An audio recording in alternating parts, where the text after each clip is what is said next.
স্বাধীনতা দিবসের দিন কর্ণধারে গুন্ডাদের হাত থেকে তার সন্তানদের বাঁচালো পরশুরাম। হ্যাঁ বন্ধুরা, পরশুরাম ধারাবাহিকের আজকের পর্বে ধারাবাহিকের শুরুতে আমরা হসপিটালে দেখি অসুস্থ শিবপ্রসাদ ওরফে পরশুরাম হসপিটালে বেডে শুয়ে আছে। মায়া এবং বলরাম সেখানে উপস্থিত। লাড্ডু কান্না করতে করতে তার বাবাকে বলে, জানো বাবা, আমার স্কুলে স্বাধীনতা দিবস উপলক্ষে অনেক বড় অনুষ্ঠান হচ্ছে। আমি সেই অনুষ্ঠানের প্রতিযোগিতায় অংশ নিচ্ছি। সবার মা বাবা সেখানে আসবে। তুমি কি আমার সাথে যাবে না?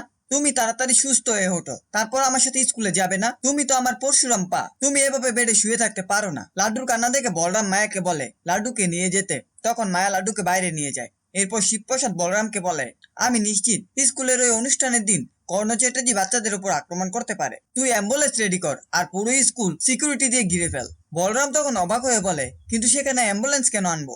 শিবপ্রসাদ বলে, কর্ণ চ্যাটার্জি ভাববে যদি বাচ্চাদের কিডন্যাপ করা হয় তাহলে নিশ্চয়ই পরশুরাম সেখানে আসবে, তাই আমাকে স্কুলে যেতে হবে। বলরাম বলে, তুই কি পাগল হয়ে গেছিস? তোর শরীরে দুটো গুলি লেগেছে, এই অবস্থায় তুই স্কুলে কিভাবে যাবি? শিবপ্রসাদ হেসে বলে, হসপিটালের বাইরে ধাপা বিক্রি হচ্ছে, তুই আমার জন্য একবার কিনে নিয়ে আয়। এই দিকে আমরা দেখতে পাই কর্ণ চ্যাটার্জি তার লোকদের বলছে, স্বাধীনতা দিবস উপলক্ষে স্কুলে যে অনুষ্ঠান হবে সেখানে আমাদের বাচ্চাদের উপর আক্রমণ চালাতে হবে।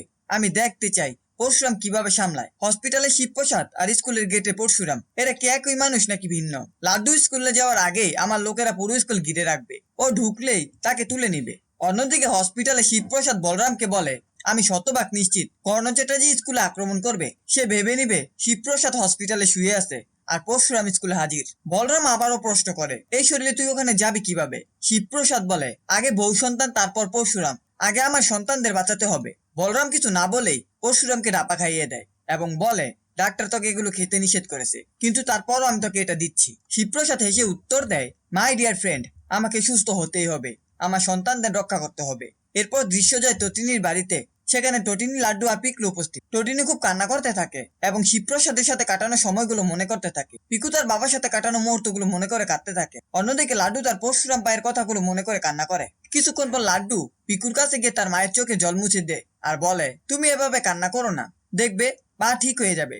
শেষ দৃশ্যে দেখা যায় কর্ণ চ্যাটার্জি তটিনীকে ফোন করে বলছে, তুমি ভেবো না, আমি তোমার পাশে আছি। আমি আরাধ্যা আর কবিরকে তোমাদের কাছে পাঠিয়েছিলাম যাতে এই সময় তোমাদের পাশে থাকে। শিবপ্রসাদ খুব সাধারণ মধ্যবিত্ত মানুষ, তাকে দুটো গুলি করা হয়েছে, তার তদন্ত আমি বের করব। তুমি জানো না তটিনী, আমার হাত কত লম্বা। তখন তটিনী রেগে গিয়ে বলে, আপনি কি মঞ্চে অভিনয় করছেন?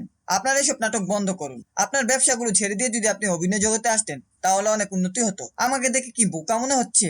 আমার স্বামীর এই অবস্থার জন্য কার হাত আছে সেটা আমি খুব ভালো করেই বুঝতে পারছি। তবে বেশি চিন্তা করবেন না, পাশে যে আইসক্রিমওয়ালাটা ছিল তাকে ইতিমধ্যে আইডেন্টিফাই করা হয়েছে। সেটা করেছে আমার ছেলের স্কুলের প্রিন্সিপাল ম্যাডাম। প্রিন্সিপালের কথা শুনে কর্ণ চ্যাটার্জি ভীষণ চমকে যায়। তখন তটিনী দৃঢ়ভাবে বলে, আমি আপনাকে দেখিয়ে দিব আমি কি করতে পারি। আমার স্বামী ঠিকই সুস্থ হয়ে ফিরবে, কিন্তু আমি আপনাকে কোমরে দড়ি বেঁধে টানতে টানতে কোর্টে নিয়ে যাব।